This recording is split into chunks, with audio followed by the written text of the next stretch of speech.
পাকিস্তান যা শুরু করেছে তা দেখে পুরো বিশ্ব রীতিমতো অবাক। যেখানে আমরা রাবার বা ফোমের স্যান্ডেলগুলো ছিঁড়ে গেলে বা পুরনো হলে ফেলে দেই, পাকিস্তান সেগুলোকে কুড়িয়ে কারখানায় নিয়ে নতুন এবং দামি হেলমেট তৈরি করে কোটি কোটি টাকা ইনকাম করছে। পাকিস্তান কিভাবে হেলমেটগুলো তৈরি করছে তা দেখার জন্য চ্যানেলটি সাবস্ক্রাইব করে ভিডিওটি মনোযোগ দিয়ে দেখুন। গ্যারান্টি দিচ্ছি, দেখলে অবাক হয়ে যাবেন।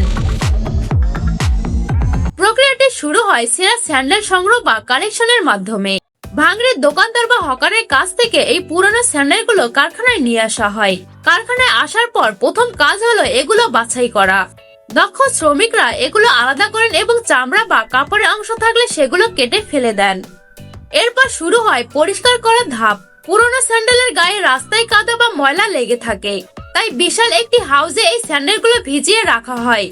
সেখানে সাবান পানি বা ডিটারজেন্ট দিয়ে স্ক্রাবার মেশিনের সাহায্যে এগুলোকে ধুয়ে একদম পরিষ্কার করা হয়।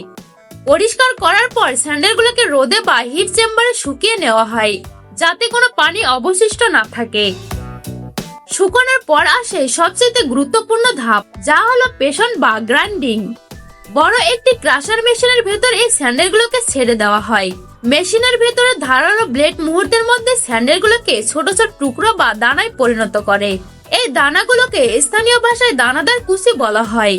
অনেক ক্ষেত্রে এর সাথে নতুন কিছু কাঁচামাল বা পিভিসি দানা মেশানো হয়, যাতে চূড়ান্ত পণ্যটি আরো মজবুত এবং টেকসই হয়। এরপর সময় আসে এই রাবার কুচিগুলোকে গলানোর। এই দানাগুলোকে নিয়ে যাওয়া হয় একটি বিশাল হট মিক্সার মেশিনে। সেখানে কয়েকশো ডিগ্রি সেলসিয়াস তাপে এই রাবার বা ফোমের টুকরাগুলো গলতে শুরু করে। আগুনের তাপে গলে এগুলো একসময় আঠালো এবং ঘন দানার মতো থকথকে মন্ড তৈরি হয়। এই মন্ড যখন পুরোপুরি তৈরি হয়ে যায়, তখন এর সাথে পছন্দ মতো রং মেশানো হয়। পরের ধাপটি হলো ছাঁচে ঢালাই বা মোল্ডিং। এখানে ব্যবহৃত হয় বিশাল আকৃতির হাইড্রোলিক প্রেস মেশিন। এই মেশিনের ভেতর স্টিলের তৈরি হেলমেটের ছাঁচ বসানো থাকে। সেই গরম এবং তরল রাবারের মন্ডটি ইনজেকশনের নজলের মাধ্যমে উচ্চ চাপে ছাঁচের ভেতরে ঢুকিয়ে দেওয়া হয়। একে বলা হয় ইনজেকশন মোল্ডিং প্রসেস। এই উচ্চ চাপের কারণে তরল মন্ডটি হেলমেটের ছাঁচের প্রতিটি কোণায় সমানভাবে পৌঁছে যায় এবং হেলমেটের বাইরে শক্ত খোলসের আকার তৈরি হয়।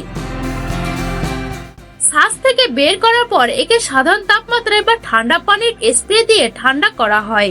ঠান্ডা হওয়ার পর এটি স্থানীয়ভাবে শক্ত রূপ ধারণ করে। তবে ছাঁচ থেকে বের করার সময় হেলমেটের গায়ে কিছু বাড়তি বা অমসৃণ অংশ থেকে যায়। কারিগররা তখন ধারালো ছুরি বা কাটিং মেশিনের সাহায্যে সেই বাড়তি অংশগুলো নিখুঁতভাবে কেটে ফেলেন।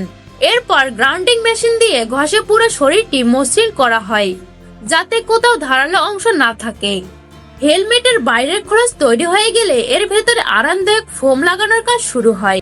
হেলমেটের ভেতরে অংশ নরম ফোম বা গদি আঠা দিয়ে শক্ত করে বসানো হয়, যাতে মাথায় পড়লে কোনো ব্যথা না লাগে।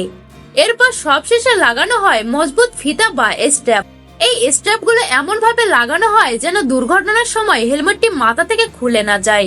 সবশেষে মান নিয়ন্ত্রণ বা কোয়ালিটি চেক করে বাজারে পাঠানোর জন্য প্যাকেজিং করা হয়।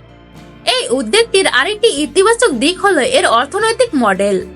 সস্তা কাঁচামাল সংগ্রহ করে নতুন প্রযুক্তি ও শ্রমের সমন্বয়ে পণ্য তৈরির এই ব্যবস্থাটি স্থানীয় অর্থনীতিতে বড় ভূমিকা রাখছে।